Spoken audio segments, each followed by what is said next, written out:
Bonjour et bienvenue à une nouvelle vidéo sur la vérité concernant Watchtower et les témoins de Jéhovah.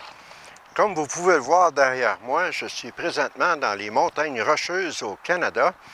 C'est un paysage spectaculaire, mais ça pourrait être mieux parce que nous avons beaucoup de fumée, des incendies de forêt qui nous empêchent de voir les montagnes, mais c'est toujours mieux que rien. Aujourd'hui, nous allons parler de la Norvège. Et oui, nous revenons à la Norvège. Vous vous souviendrez que la Cour d'appel, au mois de mars 2025, le 14 mars pour être précis, avait retourné la décision des autres tribunaux contre la société Watchtower en Norvège. Ils avaient dit que c'était anticonstitutionnel et qu'il fallait redonner les subventions aux témoins de Jéhovah et qu'il ne fallait pas enlever l'enregistrement. Donc, le gouvernement norvégien a décidé de faire appel de cette décision à la Cour suprême.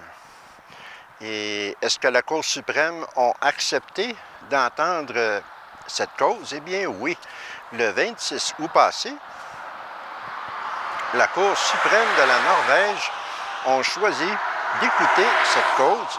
Et puisqu'ils ont accepté de l'écouter, toutes les sanctions contre Watchtower en Norvège ont été maintenues.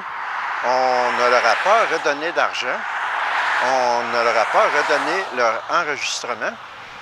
Donc, ces mesures ont été maintenues et maintenant, la Cour suprême va écouter cette cause. Désolé pour le son des véhicules qui passent, mais c'est inévitable. Ceci est un parc national. Il y a beaucoup de visiteurs, mais je crois que vous pouvez tout de même entendre ce que je dis. Alors, c'est le quatrième round, si on veut, dans le combat de boxe entre Watchtower et le gouvernement norvégien. Si vous voulez savoir tout ce qui s'est passé dans le passé au sujet de cette histoire abracadabrante entre la Norvège et les témoins de Jéhovah, vous pouvez aller voir ma playlist sur ma chaîne YouTube et vous allez voir tous les vidéos que j'ai faites sur la Norvège jusqu'à maintenant. Je vais maintenant vous lire ou vous citer une entrevue qui a été faite avec l'activiste très connu, l'activiste anti-témoin de Jéhovah en Norvège, qui s'appelle Jan Frode Nilsen. Et on lui a demandé quels sont les arguments légaux clés que l'État norvégien, que le gouvernement norvégien va soulever dans la Cour suprême. Et Nilsen mentionne que l'État, c'est-à-dire le gouvernement, doivent prouver que la décision initiale d'enlever l'enregistrement à Watchtower et d'enlever les subventions monétaires à Watchtower était bien fondée, qu'on avait traité les témoins de Jéhovah de façon équitable et que la décision était basée sur la loi. Ils doivent aussi montrer que le fait d'avoir enlevé les subventions monétaires à Watchtower n'est pas un exemple de persécution religieuse ou qu'on leur a enlevé leur liberté de religion. J'ai déjà parlé de cela dans d'autres vidéos. Et tout cela a déjà été prouvé à chaque fois que cette cause est apparue devant une cour ou une autre. Ça va être maintenant la quatrième fois. Tous ces faits ont été prouvés et ne sont pas contestés par qui que ce soit. On mentionne ici l'ostracisme, les anciens, l'autorité des anciens. Ce n'est plus des facteurs qui sont mis en question par qui que ce soit. Tout a été prouvé, tout le monde sait que c'est vrai, et tous les tribunaux qui ont entendu cette cause, incluant la Cour d'appel au mois de mars, sont d'accord sur ces faits. Est-ce qu'il y a des obstacles ou des précédents légaux qui pourraient nuire au gouvernement, qui pourraient bénéficier Watchtower dans cette cause? Et Jan Nilsen répond que pas vraiment, il fait confiance au système judiciaire norvégien et qu'en réalité, comme j'ai mentionné dans la vidéo où je parlais justement de la Cour d'appel, c'est ce que la Cour d'appel voulait. Ils veulent que la Cour suprême décide une fois pour toutes quelles sont les limites de la loi. C'est surtout ça qui est en question. La Cour suprême doit décider jusqu'où la loi peut aller et comment l'appliquer. Car présentement, c'est trop vague, ce n'est pas clair. Et cela va attirer une grande attention sur non seulement Watchtower et les témoins de Jéhovah, mais sur beaucoup d'autres religions en Norvège et même en Europe. c'est une bonne chose, c'est une publicité pour les activistes et il y a fort à parier que Watchtower vont être très prudents sur ce qu'ils vont faire et comment ils vont le faire. Alors, la prochaine étape pour la Cour suprême, c'est de réviser si les pratiques de Watchtower, en particulier leur politique d'ostracisme, est une politique qui enfreint sur les droits des individus de rejoindre ou de quitter librement n'importe quelle religion ou n'importe quelle communauté religieuse, ainsi que prouver si de telles pratiques causent des dommages aux droits des jeunes enfants. On va faire un peu l'avocat du diable. Qu'arrivera-t-il si la Cour suprême décide que, effectivement, cette décision contre Watchtower est anticonstitutionnelle et qu'il n'est pas valide et qu'il n'a pas été fait selon la loi? Eh bien, si la Cour suprême décide de maintenir la décision de la Cour d'appel du mois de mars, eh bien, la loi, cette loi que le gouvernement de la Norvège a établie, est vide de sens. Elle est inutile et il faudra qu'elle soit complètement réécrite. Ce sera la conséquence. Mais le cas contre Watchtower demeurera ouvert. Tout ce que cela va vouloir dire en ce qui concerne cette cause en particulier, c'est qu'on devra repartir à la case départ et il faudra que ce soit repassé aux tribunaux originaux il y a tant d'années. Ça fait longtemps que ça dure, cette histoire-là. Donc, le cas ne sera pas fermé, la cause ne sera pas fermée. Et il y aura, bien entendu, plusieurs options pour le gouvernement sur qu'est-ce qu'ils voudront faire à partir de ce moment-là. Je vous le rappelle, en cas que la Cour suprême décide que la Cour d'appel avait raison. Tout dépendra de comment la Cour suprême écrira le verdict. Vous savez, le langage d'avocat, c'est complexe. On peut écrire toutes sortes de choses, on peut faire parler les mots de façon assez tordue, surtout lorsqu'on parle de langage légal.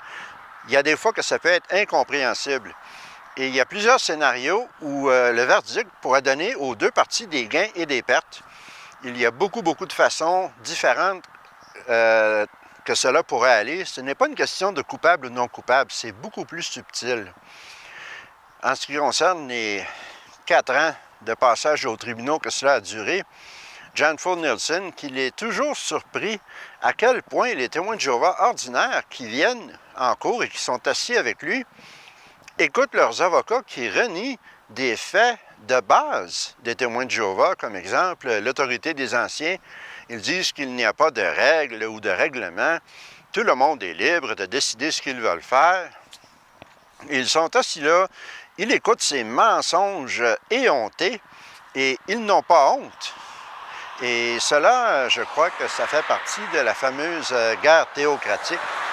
Vous savez, Watchtower dit toujours que mentir, c'est inadmissible, sauf si c'est pour protéger l'organisation, la guerre théocratique.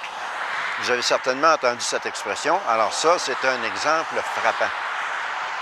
Et un exemple, justement, c'est lorsqu'ils ont montré la vidéo de la Convention de 2017, vous savez, la vidéo sur l'ostracisme, la jeune fille qui était exclue et ses parents avaient expulsé cette jeune fille de chez eux. Ses parents l'ont jetée à la rue et cette vidéo n'existe plus maintenant. Il a été enlevé par Watchtower. Ils l'ont enlevé de leur site web. Mais il survit parmi les activistes tels que moi et d'autres. Alors, ils ont montré cette vidéo en cours à l'époque. Tout le monde l'a vu.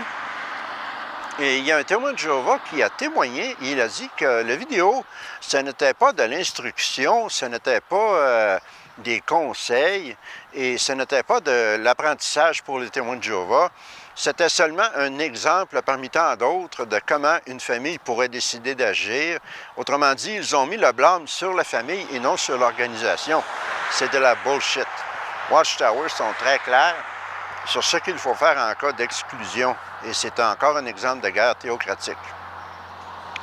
Alors, quelle est la chronologie de cette histoire résumée? 2021-2022, le ministère des Enfants et des Familles ont enlevé l'enregistrement et les subventions à Watchtower. Watchtower ont fait appel de cette décision au comté du gouverneur. Et cet appel a été rejeté. Le 4 mars 2024, la Cour de Oslo maintient la décision de l'État. Les témoins de Jéhovah perdent et doivent rembourser tous les frais de la Cour. Le 14 mars 2025, la Cour d'appel de Borgarting a complètement renversé la décision de la Cour précédente.